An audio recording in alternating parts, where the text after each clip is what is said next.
Right in the glittering Miami ballroom, my younger sister, Valentina, wearing a white veil, stepped onto the aisle amid applause.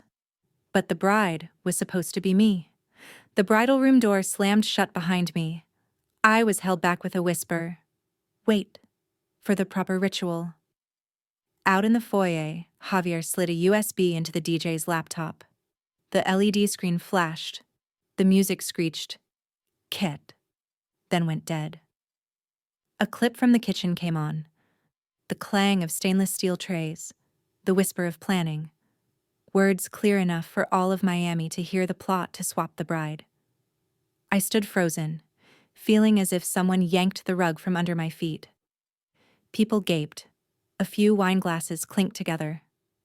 I heard my heartbeat strangely loud, not from fear, but because I knew this moment would redraw the boundaries of my life. I am Camila Rivera. I once believed family always saves you in time. Tonight, I learned a different lesson. Sometimes the truth has to find its own way out under the lights. I didn't come here to name anyone with anger. I came to name myself, to tell why I was pushed out of the bridal room, why a single USB could flip an entire ballroom, and why calm is the only instrument I have left. If you have ever been replaced in the middle of your own life, stay. We will peel back each layer of truth without losing kindness. You are at revenge and resolve, where fractures turn into pathways. Please subscribe.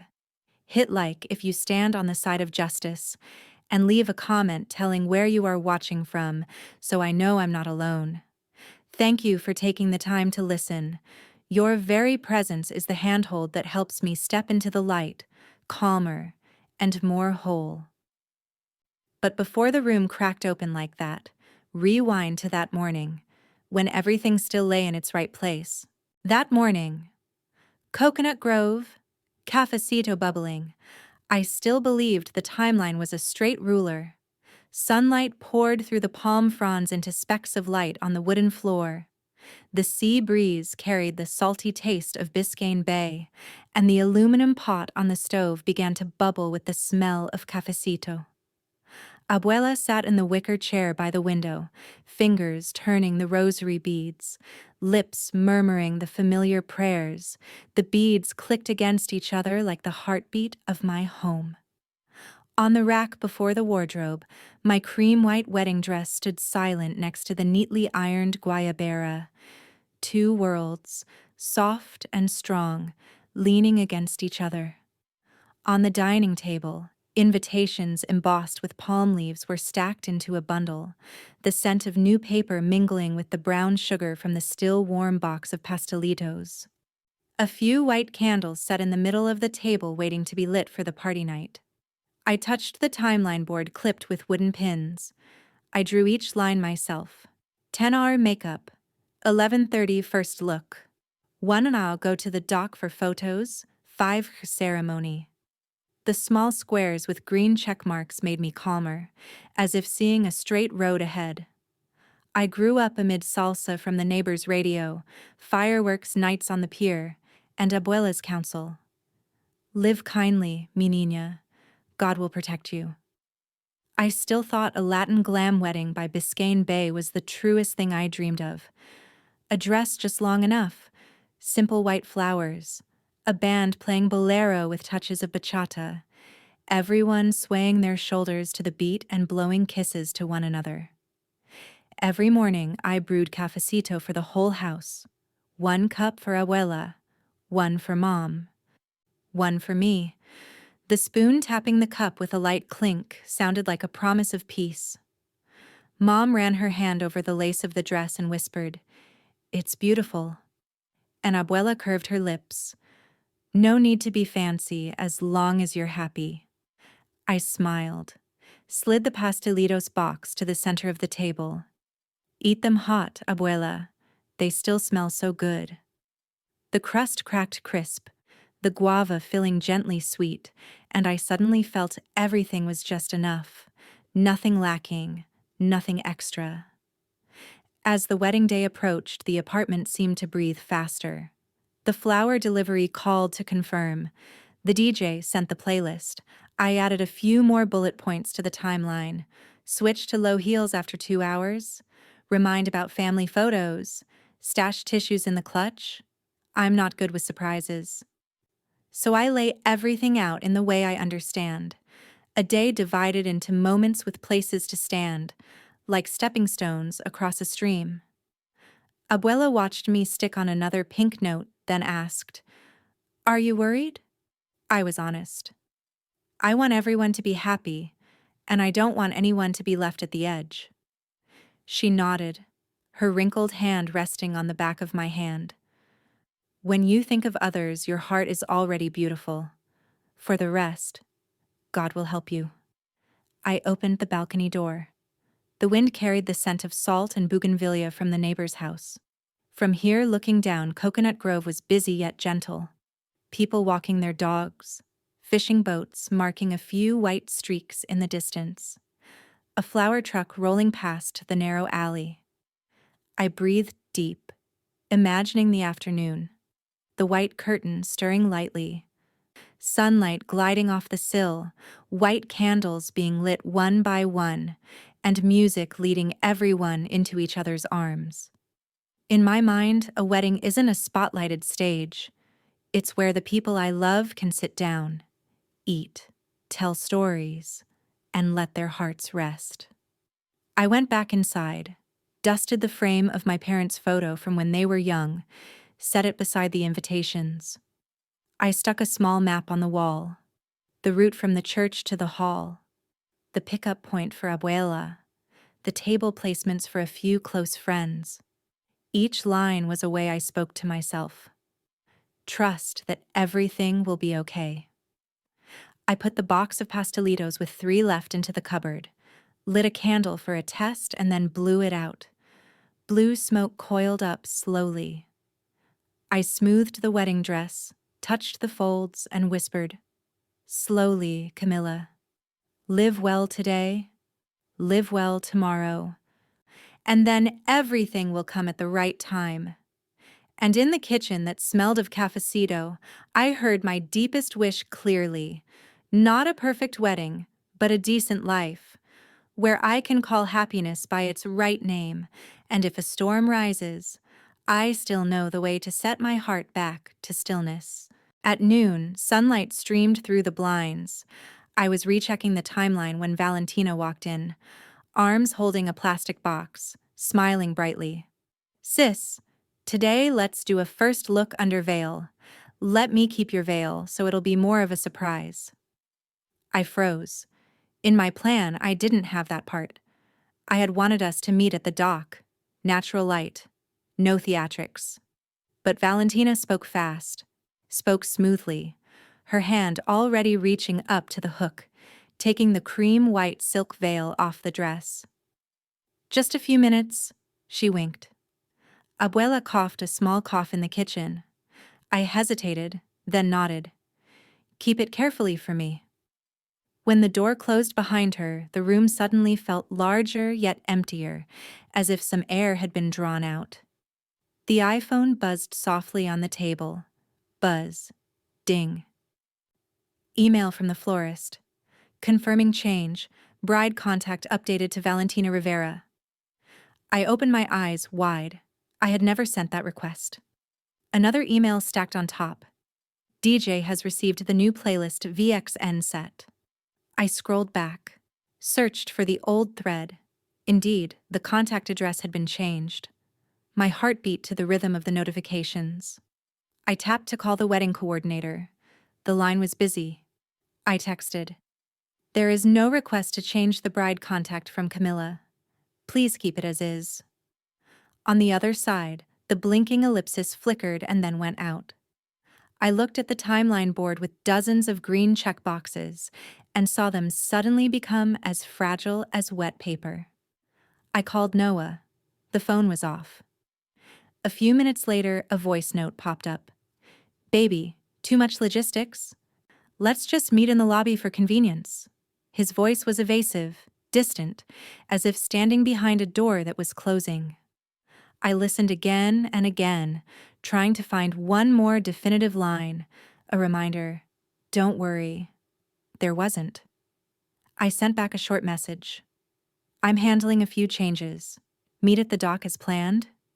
No reply.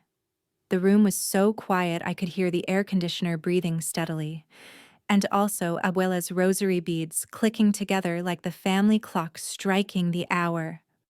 I went around the apartment looking for the veil, on the hanger, on the back of the chair, on the just-opened pastelitos box. Not there. I texted Valentina, "Where are you so I can come get the veil?" The message showed seen, no reply yet. I reopened the florist email, replied all. Bride remains Camila Rivera as contracted. Please disregard unauthorized change. 1 minute, 2 minutes. Ding. We received the request forwarded from Valentina, bride. Please advise. I took a deep breath, typed each word. I am the bride. The cursor blinking after the word bride made my eyes sting unexpectedly, not because I was sad, but because I suddenly had to assert what should not have been in dispute. Abuela placed a hand on my shoulder. Breathe in. Breathe out, mija. I looked at the table. White candles lying in straight rows, palm-embossed invitations still fragrant with fresh ink. The timeline I had carefully drawn. Those small things reminded me that this day had once been very clear. I called the DJ. A young voice picked up. We just got a USB drop-off with updated list from Valentina. I spoke slowly, keeping my voice steady. Keep the old playlist. I'll confirm when I arrive. The line hesitated, then, okay. A text lit up. Valentina finally replied, Chill, sis. I'm handling the surprise for you. I'll keep the veil. I looked at the 3 words, I'll keep, for a second longer. A sea breeze gusted in from the balcony, making the card on the table tremble slightly. I suddenly remembered my own reminder from a few days ago. Don't let anyone be left at the edge. Yet at this moment, I was the one being pushed off the boundary. I threw on a light jacket, about to go to Valentina's room. The phone buzzed again. Buzz. Ding. The coordinator texted, There is an official email to change the bride contact. Please confirm. I typed, Do not confirm. All contact goes through me. I went back in, opened the closet, took out the backup tulle veil I'd bought for test shots. Not as beautiful as the main veil, but soft over my hair all the same. I looked at myself in the mirror. Not perfect, but me. I took the pastelitos box, tore one in half, shared it with Abuela, chewing slowly to steady my heart. In my head, 3 red flags lined up like chairs in a ballroom.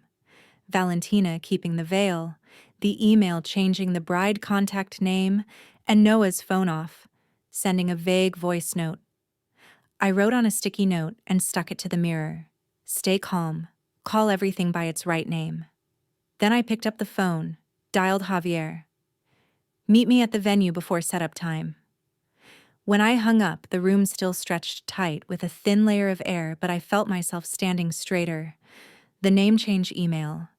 The phone turned off. And my veil. Gone. I will go find it. Not just the piece of tulle, but my position in a day that was supposed to belong to me. Enough. I shoved the contract into my bag, grabbed the backup veil, and headed to the venue earlier than planned to check each point that could be switched. The back corridor smells of hot butter. The kitchen door always knows more than the ballroom. The kitchen door opens a crack. Heat and the scent of melting butter rush out. The sound of knives and cutting boards striking each other, urgent but even. Javier looks up, blinks once as if he's been waiting. Camila, come in here a moment. He points to the laptop on the stainless counter, the kitchen corner camera window still recording. Something no one notices except the people in the kitchen. This cam autosaves. If there's anything, do you want to see it? I nod. my hands still trembling because the string of emails changing the bride contact hasn't yet settled. He scrubs back to the clip from earlier. The kitchen door opens. Valentina walks in, next to Noah's mother. Their voices aren't loud but are clear. Change the bride name card on the sweetheart table. Put Valentina Rivera. Give the veil to Valentina to keep as well for the proper ritual. A kitchen assistant looks confused, while they speak as if soothing. It's just ritual. The paperwork gets signed later. I hear that line repeated twice, like a memorization exercise. In the frame, one hand points at the box of name cards, another hand takes a marker. I see everything excessively calm. No hesitation of someone doing wrong, only the confidence of someone who thinks everyone will nod.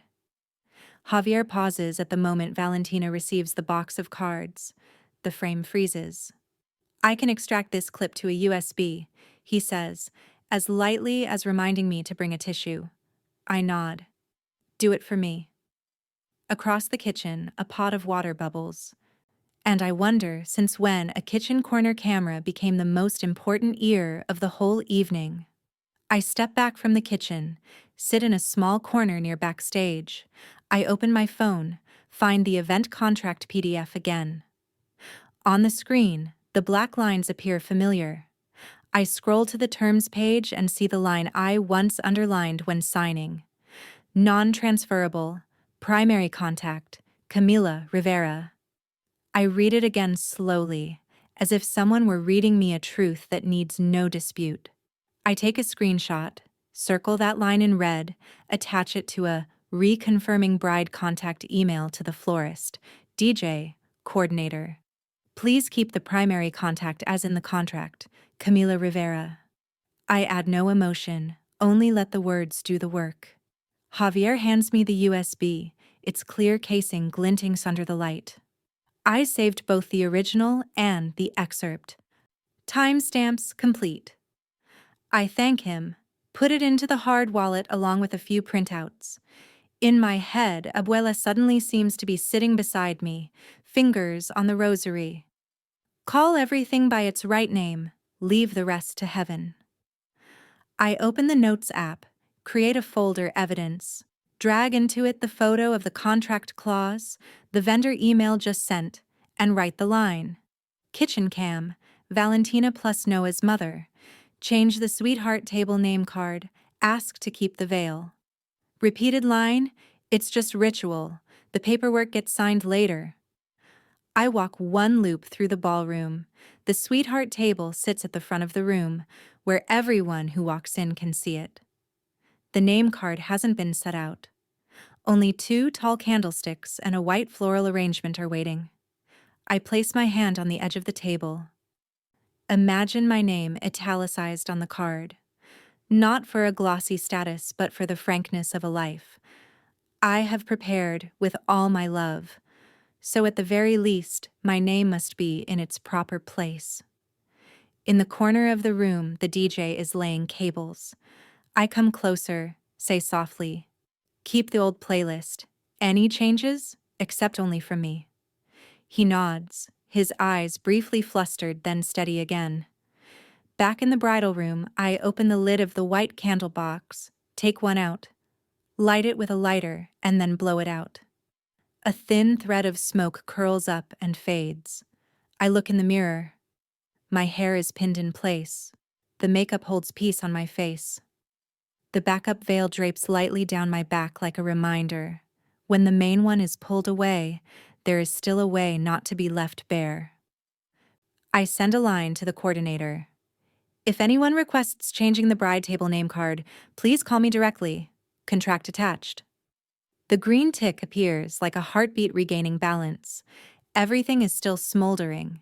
The name change emails, the phone turned off, and the veil vanished. But in the midst of that quiet layer, I have 2 things no one can take. Clear terms and a kitchen clip that doesn't lie. The kitchen cam, something no one notices, has heard them rehearse the script. It's just ritual. The paperwork gets signed later. I fold the laptop, slip the USB into my wallet, adjust my ring, then sit down and take a deep breath. I don't rush out into the middle of the hall to point fingers. I choose to lay each stone down in its right place. When the time comes, the truth will stand up on its own. No need for me to shout. For now, I keep my breathing, keep my kindness, and keep my name, calm as a candle just lit that doesn't yet need to flare. The hallway was carpeted thick with the scent of room spray, the polished brass handle cold. I tapped the card to open the bridal room door. Red light. Tried a second time. Red light. I dialed the coordinator. The line was busy. Messages sent felt like falling into a well. I knocked softly. Valentina, I need to get the veil. No answer. Only the sound of a hairdryer drifting out and then clicking off. An employee walked by, speaking softly as if afraid to spill the air. The lock has been changed at the request of the bride. I stood still. At the same time, the MC's voice from the ballroom carried through the speakers. Welcome, Mrs. Valentina Bennett. The LED lights in the hall flared. The name appeared so large I had to squint to believe it was real. Abuela stood by the door. Her trembling hand dropped the rosary. The wooden beads skittered on the floor with tiny clicks like a small rain. In my head, a sentence clicked on, and even I was surprised at how calm it was. They took even my name. They took even the wedding. Right in front of my grandmother. I leaned my back against the wall, looked at the backup veil reflected in the mirror hanging along the corridor. Everything I had arranged meticulously, from the timeline board taped to the fridge at home to the playlist sent to the DJ, suddenly felt pushed off by a notch. I took a deep breath, counted 4 beats like when I train running. In, out, in, out. In my hand was the hard wallet holding the USB Javier had just handed me, along with the printout of the contract clause with the line, Non-transferable, primary contact, Camila Rivera. I did not scream. I opened the wallet, touched my finger to the familiar words, reminding myself, some doors are closed not because I am wrong, but because someone forced the lock to be changed. My job right now is to use the right key, paperwork and truth, to open it. But the pain doesn't lie only in the door. It lies in the numbers on the other side of the account. Since March, I had put down deposits for nearly everything. Florist, DJ, photographer, cake, lighting, venue rental. Every deducted was a thin slice from the night shift tips and the pastelitos boxes I scrimped to sell myself. Tonight, if they change the bride's name and the event still happens, that would mean I could lose everything, even be required to pay the remainder because the program would be considered completed under contract. I remembered the penalty clauses: no show, last-minute changes, overtime caused by client, each line like a small needle. I stood in the hallway, looked at my hands, the black ink stains from jotting the timeline still not faded, and understood that if I walked away, not only my heart would take the loss, my honor and my wallet would also be signed away by someone else. The MC's voice sounded again, an upbeat track preparing for the entrance. I bent down to pick up each bead of the rosary for Abuela, set them into her soft palm. I'm here, I said very softly. She nodded, pressing the wooden beads lightly as if handing back to me the calm she had spent a lifetime learning. I texted Javier one line we had agreed on beforehand, like an emergency button. If they announce the wrong name one more time, play the kitchen clip. The message showed, read. I called the venue's house manager, my voice even like someone reading a formula. I am Camila Rivera, the primary contact listed in the contract. The bridal room lock has been changed without authorization, and the bride's name on the LED is using a different name. I need to pause the program for 3 minutes to verify. The line hesitated. I added, I have the contract clause and video evidence from the kitchen cam. I don't want to make noise. I want to do this right. I left the door and walked straight to the far end of the hall, where the tech staff stood. The lights in the ballroom swept once. The guests still hadn't noticed the crack widening beneath the floor. I looked at the LED screen once more and saw the surname Bennett stuck tight to Valentina's name like a hasty paste. I touched the cover of my wallet. Its hard, cool feel made my heart hold steady. I thought of the deposits, the list of vendors printed in my notebook, the envelopes I had sent off with hands trembling from joy. All of it was hanging by a thin thread bearing my name. If I let go, that thread snaps. If I hold, it will become an anchor line. A security staffer arrived, politely invited me into the tech room. I handed over the printed contract, pointed to the non-transferable line, opened my phone to show them the reconfirming bride contact email. From the small window looking out, I saw Abuela sit down in the last row, her hand still fingering the rosary but less shaky. I smiled at her and heard my heart answer, I will not let people teach me to be silent on the very day that bears my name. The collapse had happened. Lock changed, name lost, the wedding seized right before the eyes of the person I love.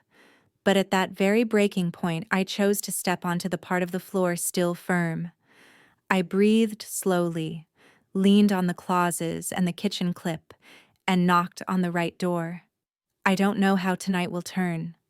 I only know that each time I call something by its right name, my heart beats more steadily. And when the heart is calm, the hand will find the pause button needed for the truth to step into the light in time. Backstage in the kitchen is cooler than the hall. The smell of melting butter and baked goods blending with the steady rhythm of knives and cutting boards makes me feel like I can breathe. Javier beckoned me into a corner, opened the security cabinet with a combination lock right next to the spice rack, and pulled out a clear-cased USB and a plastic folder containing printouts of the contract. He looked straight into my eyes. We don't ruin weddings. We save them. Play this only when she's ready.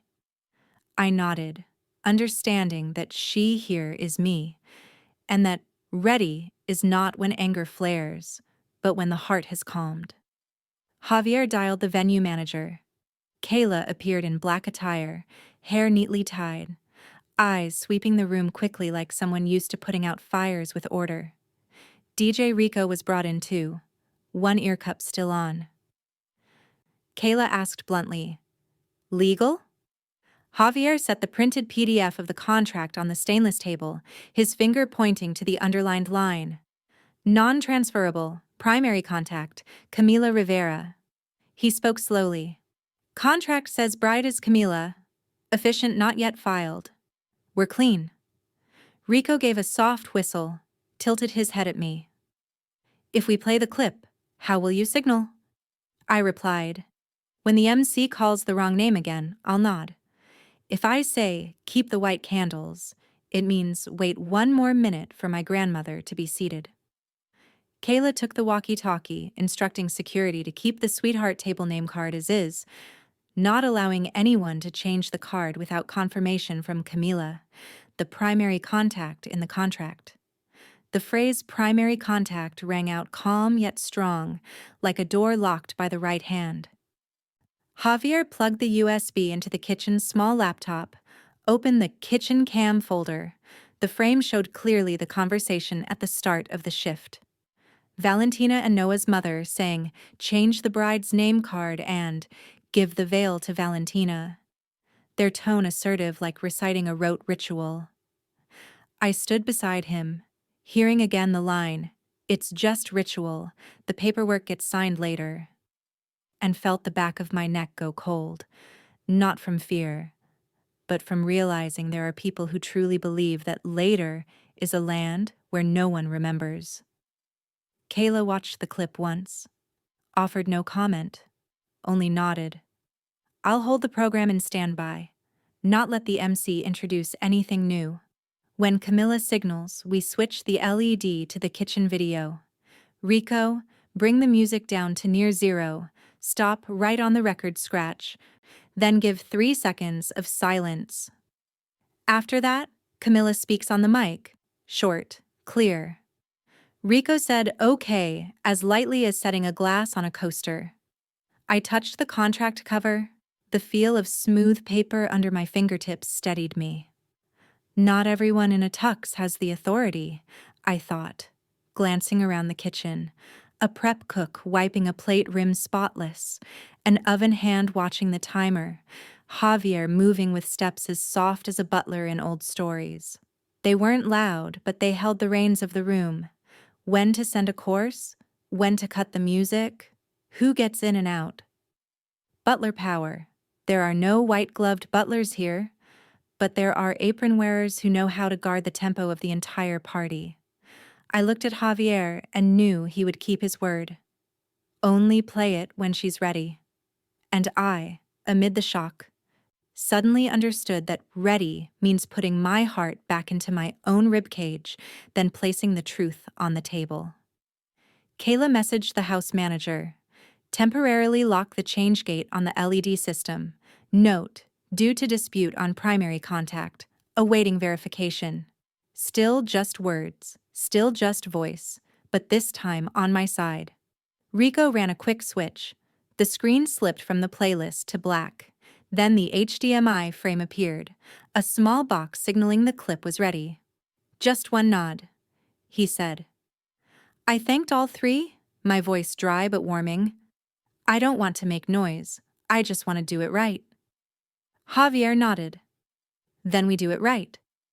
I asked for a minute to stay in the kitchen. The hood droned. The scent of mint from the garnish tray hit the bridge of my nose and woke me. I remembered Abuela dropping the rosary, remembered her hands trembling as she picked each bead up, and I silently promised, when the clip plays, she must be seated, breathing steadily. I opened my phone, drafted the message "Now white candles" to send to Rico when the moment came. On the screen was still the line from the contract I had just captured. Non-transferable, primary contact, Camila Rivera. Sometimes justice doesn't wear a robe. It comes as a PDF, an underline, and a USB from the kitchen corner.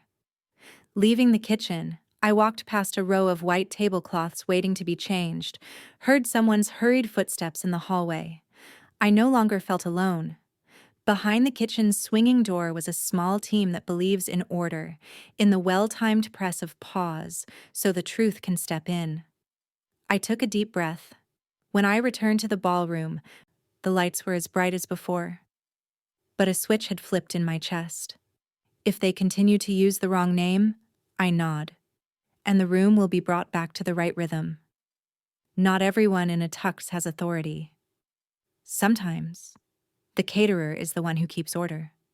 And tonight, that order is standing on the side of my name. I went straight to the corner of the room where Officiant Maria was checking her register. She looked up when she saw me, her eyes warm and alert. Camila? I nodded. Let me ask you something very clearly. Is the ID check done? Has the marriage license taken effect yet? Maria opened the folder, pulled out 2 pages still blank where the signatures should be. No. The ID check is only half done. The license doesn't take effect until I verify both parties and file the paperwork after the ceremony. I haven't filed anything. I exhaled lightly, as if setting down a stone. Thank you. I need to know this before I speak up. Maria touched my wrist lightly, like a blessing of peace, then carefully folded the papers. You have time. Don't let anyone force you to sign something you haven't read, she said. I went around backstage to find Kayla. She was speaking into a walkie-talkie, her steps quick but unhurried. Kayla, the gift table and tonight's bar. I want no one to be able to withdraw cash or process transfers while the dispute over the bride's name is unresolved. Kayla nodded, pressed a few buttons on the computer screen in the tech room. I'll lock the bar's POS in pause mode. All transactions will move to post-billed invoices. The gift table will have 2 venue staff watching. Envelopes go into a locked box with a camera. I'll keep 1 key. You keep 1. She handed me the small key. The cool, metallic glint in my palm made me feel I was holding a lifeline. If anyone requests to open the box without you present, we decline, Kayla said, as clear as reading a line from an operating manual. I thanked her, and in my mind, the image of Abuela picking up each rosary bead suddenly lit up. From now on, everything precious would be put in its proper place. DJ Rico was rebuilding the timeline behind the console. The light from the LED screen reflected on his face. Green, then pink. Camila, I've arranged it like this. He pointed a finger at the screen. After the first dance of them, the MC will invite the thank you clip for the kitchen team. That's the label to trigger Javier's USB. The music drops to silence, 1 beat of a record scratch effect, then the clip appears. You stand by the mic on stage left. Kayla will throw a soft spot, not blinding. I nodded, feeling every detail like buttons being fastened back. If you want another 30 seconds for Abuela to settle, text white candles and I'll keep the background music at a breathing level, not roll it yet, Rico continued. Okay, when the MC calls the wrong name again, I'll nod. He touched his headset and murmured, "We got you."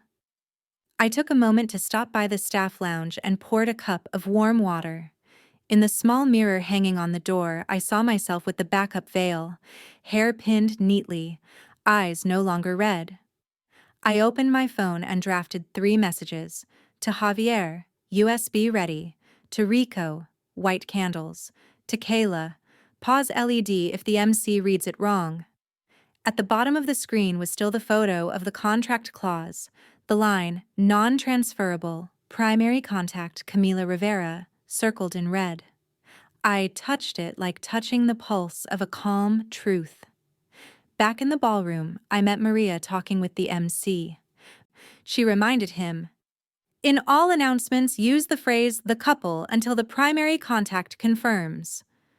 The MC looked at me, a bit flustered, then nodded. In the back row, Abuela was seated, the rosary lying still in her palm. I bowed my head to her. She smiled, as if saying, "Do the right thing, leave the rest to God." I stood at the edge of the dance floor, heard glasses clink, shoes slide on the carpet, and felt my heart return to the 4 count. Inhale, exhale, inhale, exhale. Rico gave a thumbs up to signal he was ready. Kayla over the radio. LED on standby. Bar locked. Gift box sealed. Javier tucked another towel into his apron pocket, winked to reassure me from the kitchen door. I reached to adjust my sleeve, took a deep breath. They chose to go public. I choose public truth. Not to make anyone lose face, but to put the name back in its proper place, so Abuela won't have to pick up 1 more rosary bead out of fear. And when the music rose to open the first dance of the pretend couple, I stood still, hand on the mic, ready for a small nod. No loudness, no excess drama. It is only the truth stepping in at the right time, walking straight to the light, then standing there, clear, clean, for everyone to see. Just 1 nod. I set my hand on the mic, waiting for Abuela to be settled. I nodded. Rico pulled the record scratch. The room changed tempo. The last track of the first dance faded like a clipped breath. Valentina leaned on Noah's shoulder, her dress lightly sweeping the floor, guests still clapping here and there. I stood at the edge, tilted my head a little. Rico understood the signal. The record scratch cut across and then went dead as if someone pulled the plug. The LED switched to the kitchen frame. Cold steel light, the soft clink of stainless trays, and Valentina's voice came on in that familiar Spanglish. "We switch at the aisle, paperwork later." Right after that was Noah's mother's voice, even like reading instructions. Keep Camila outside. The room took a long breath in. A few glasses froze midair, whispers bounced off the ceiling like small waves. I clearly heard Abuela's rosary beads click once, then go quiet. She was seated, as I had promised. I pushed the big doors and stepped in. No introduction needed. The ribbon on my dress and the backup veil said enough. Abuela walked behind me, her hand on my arm, steady as the palm tree behind the house. The crowd parted on its own into a path, leaving a bright space in the middle of the hall. I did not run. I walked slowly, so my heart could keep the 4 count. Inhale, exhale, inhale, exhale. On the LED, the kitchen frame paused at paperwork later. Kayla dimmed the lights, keeping just enough brightness so people could see one another better than the stage. I reached the center of the dance floor, touched the mic, my voice low and clear. You stole a party, not a marriage. The sentence went in a straight line across the room. No roughness, no shouting. It simply named what had just happened. Officiant Maria stepped up beside me, clipping the clipboard into her hand like a newly raised barrier. She spoke in a professional but warm voice.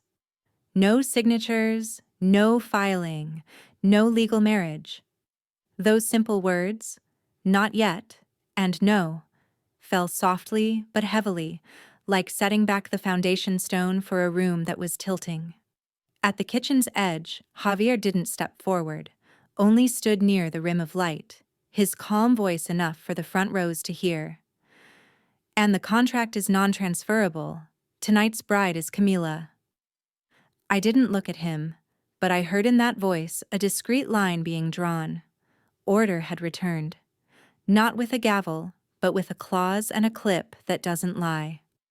Valentina gripped the edge of the veil in her hand, her eyes darting over the crowd looking for a hold. Noah stepped back half a pace, as if just realizing his new shoes were heading the wrong way. Phones went up, phones recording. Turning into a dim ring of light around us. Gasps turned into murmurs, then into small questions. What's happening? USB from the kitchen. Whose name is on the contract? I took another breath, turned toward Abuela. She nodded very slightly, as if signaling, enough, mija. I turned back to the mic, slowly. Tonight is not to make anyone ashamed. Tonight is to put the right name in the right place. I am Camila Rivera, the primary contact on the contract. Any changes must go through me.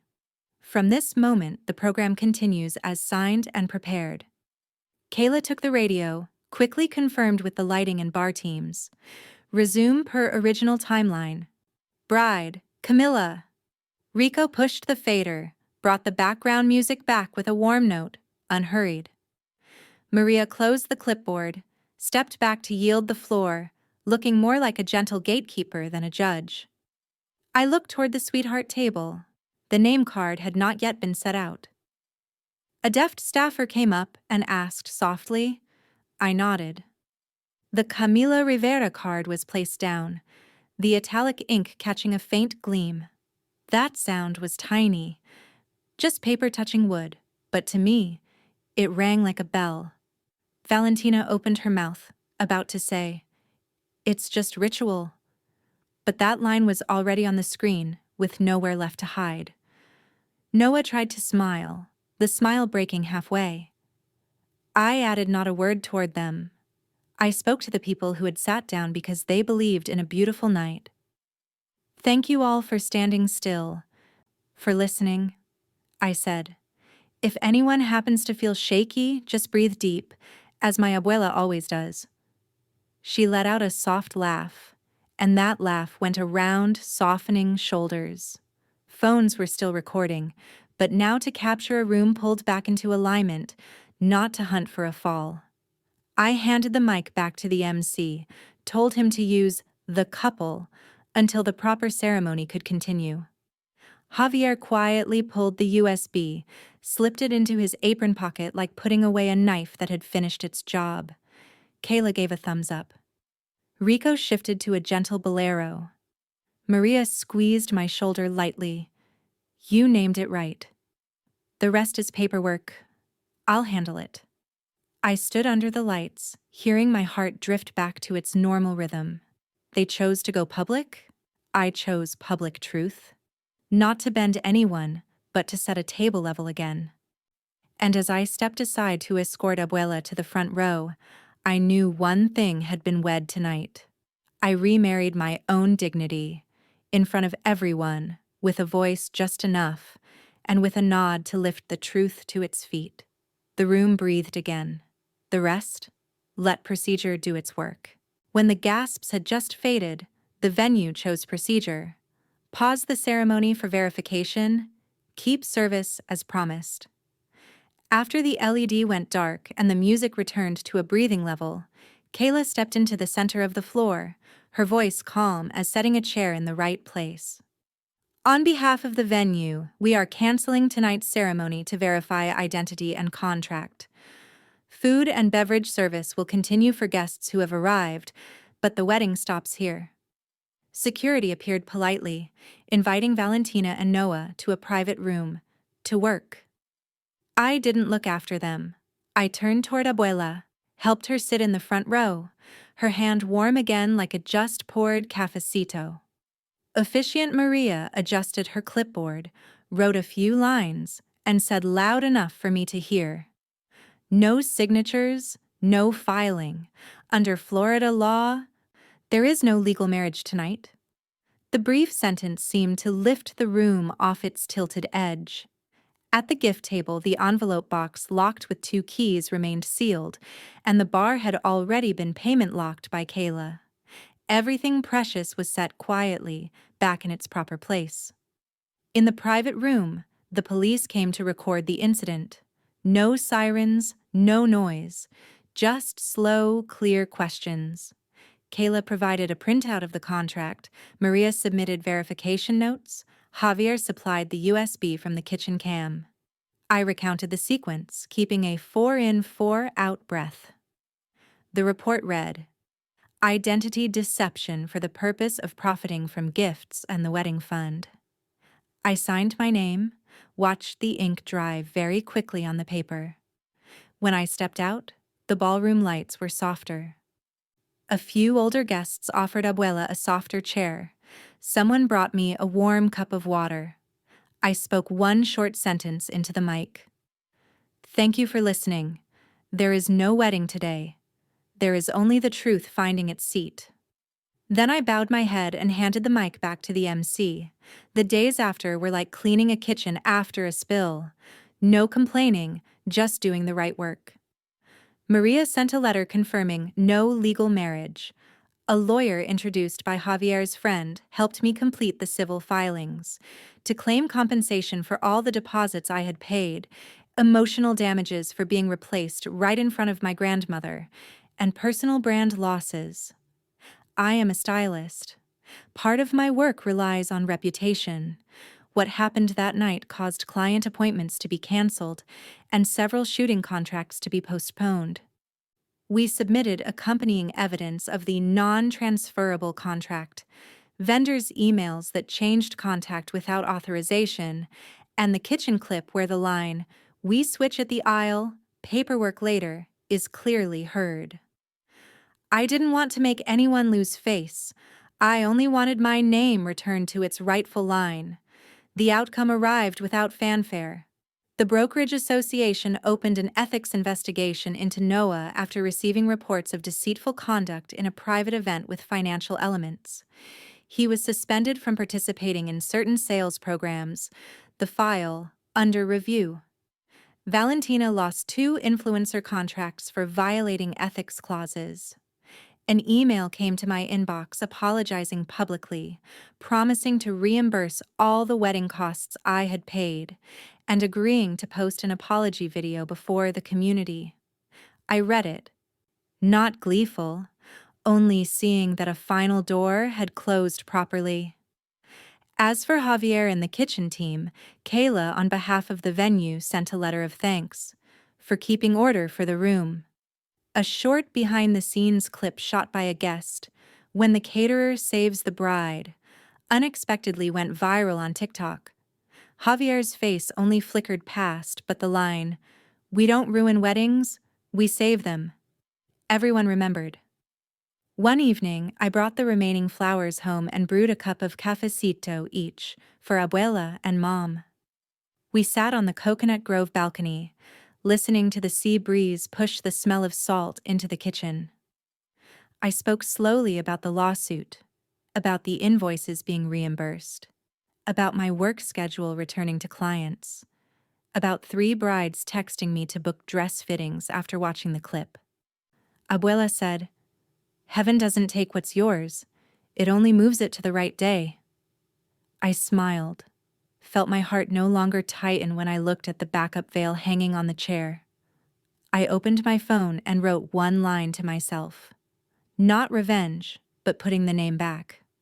If you ask what justice tastes like in Miami, I will say, the taste of cafecito, bitter but awakening. It doesn't shoot fireworks. It is a POS key locked in time. It is an officiant's one word. No. It is a USB from the kitchen corner. It is a contract page with non-transferable underlined, and it is Abuela's rosary beads clicking together into calm again.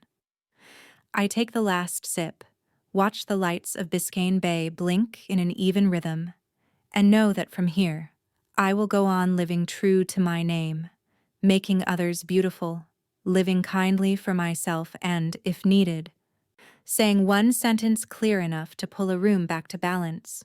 6 months later, on a Wynwood morning that smells of fresh paint and cafecito on the corner, I pull up the roll-up door of a small room with a sign that reads, "No Drama Weddings." On the white wall, I place a frame of Abuela, smiling gently right next to a handwritten mission board, "We protect brides." The desk is neatly arranged, a small safe for envelopes, a drawer labeled Timeline Contracts, Kitchen Cam, a stack of clipboards with the line Non-transferable, Primary Contact, underlined. I brew 3 cups of coffee, turn on the ceiling fan, then hang an extra cream-colored curtain so the sunlight becomes soft. The first clients to walk in are a young bride with her mother and younger sister. I invite them to sit, pour water, and let them tell all the things they fear. Running late, name changes, small mishaps mid-event.